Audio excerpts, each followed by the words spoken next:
আজকে তৈরি করব রমাদানি স্পেশাল আলু দিয়ে লাচ্চা পাকোড়া। এগুলা দেখতে যতটা সুন্দর, খেতেও কিন্তু মাশাআল্লাহ অনেক বেশি মজাদার হয়। আলুর এই লাচ্চা পাকোড়াগুলো কিন্তু বানানোর প্রায় 1 থেকে 1.5 ঘন্টা পর্যন্ত মুচমুচে থাকে। আসসালামু আলাইকুম এভরিওয়ান, আমি Najma. Welcome back to my channel Najma special recipe. Lachha pakora তৈরি করার জন্য আলুগুলোকে এইভাবে লম্বা করে কুচি করে নিতে হবে।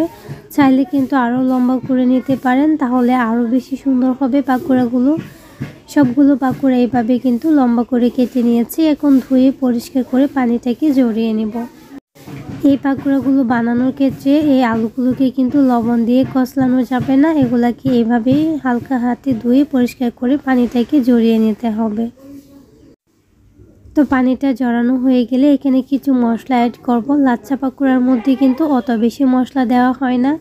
এখানে 1 টেবিল চামচ কর্নফ্লাওয়ার আর দিয়ে দিচ্ছি 2 টেবিল চামচ ময়দা।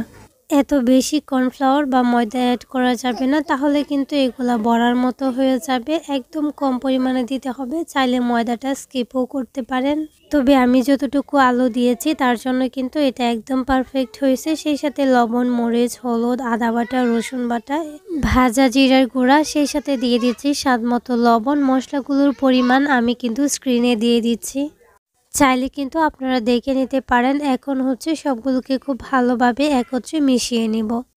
এখানে এক্সট্রা কোনো পানি অ্যাড করার দরকার নাই, এটা মাখাতে মাখাতে কিন্তু একদম ঠিকঠাক হয়ে যাবে।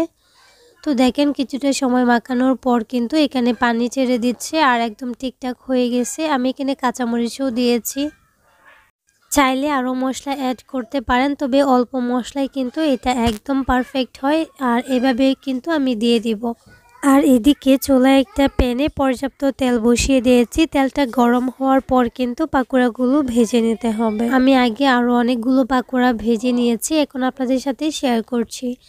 আর চুলা আঁচটাকে প্রথমে বাড়িয়ে তেলটাকে ভালোভাবে গরম করে তারপর কিন্তু লো মিডিয়ামে রাখতে হবে। চুলার আঁচটাকে বাড়িয়ে দিলে এইগুলো কিন্তু উপর থেকে কালার আসবে, কিন্তু ভিতর থেকে ক্রিস্পি হবে না। যার জন্য অল্প আছে একটু সময় নিয়ে এই লাচ্চা পাকোড়াগুলো ভেজে নিতে হবে। এই পাকোড়াগুলো ভাজতে 4 থেকে 5 মিনিটের মতো সময় লাগছে। সো ইফতারে ঝটপট তৈরি করে নিতে পারেন এই লাচ্চা পাকোড়াগুলো। আমার মনে হয় 10 মিনিটের বেশি সময় লাগবে না। আর এই পাকোড়াগুলো খেতে কিন্তু অসম্ভব টেস্টি হয়। চাইলে মুড়ি মাখা করতে পারেন বা এমনিও সসের সাথে খেয়ে নিতে পারেন।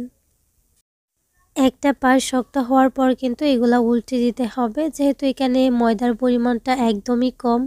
লাচ্চা পাকোড়ার ভাজটা দেওয়ার জন্য কিন্তু বা লাচ্চা পরোটাটা বোঝানোর জন্য এখানে আটা ময়দার পরিমাণটা একদমই কম দিতে হবে। যার জন্য এটাকে একটা পা শক্ত হওয়ার পরে উল্টে দিতে হবে, না হলে কিন্তু এগুলা ভেঙে আলাদা হয়ে যাবে। তো দেখেন একটা পা শক্ত হয়ে যাওয়ার পর কিন্তু আমি আলতো হাতে এগুলাকে উল্টে দিচ্ছি। আর এই পর্যায়ে কিন্তু সুন্দর একটা কালার আসার আগ পর্যন্ত উল্টে পাল্টে এগুলাকে ভেজে নিব। আর চুলার আঁচটাকে কিন্তু মিডিয়াম টু লোতেই রাখবো। সেই সাথে আপনাদেরকে একটা রিকোয়েস্ট করব, যারা আমার চ্যানেলে নতুন আছেন, যদি আমার রেসিপিগুলো একটু ভালো লেগে থাকে তাহলে প্লিজ চ্যানেলটাকে সাবস্ক্রাইব করে পাশে থাকা বেল আইকনটা অন করে দিবেন। আর হ্যাঁ, যারা যারা অলরেডি এই কাজটা করেছেন তাদেরকে অসংখ্য ধন্যবাদ। তো দেখেন সবগুলো পাকোড়া কিন্তু হয়ে গেছে, আর দেখেন কতটা ক্রিস্পি হয়েছে মাশাআল্লাহ। এই পাকোড়াগুলো কিন্তু দেখে বুঝতে পারছেন কতটা ক্রিস্পি হয়েছে, এটা আসলে বলে বোঝানোর মতো কিছু নাই। তারপরেও আমি একটু ভেঙে আপনাদেরকে দেখিয়ে দিচ্ছি, একদম ক্রিস্পি হয়েছে ভিতর থেকে। ভালো লাগলে আসছে রমজানে একবার হলেও ট্রাই করতে পারেন। তাহলে আজকের রেসিপি এই পর্যন্তই। সবাই অনেক বেশি ভালো থাকবেন, সুস্থ থাকবেন। আল্লাহ হাফেজ।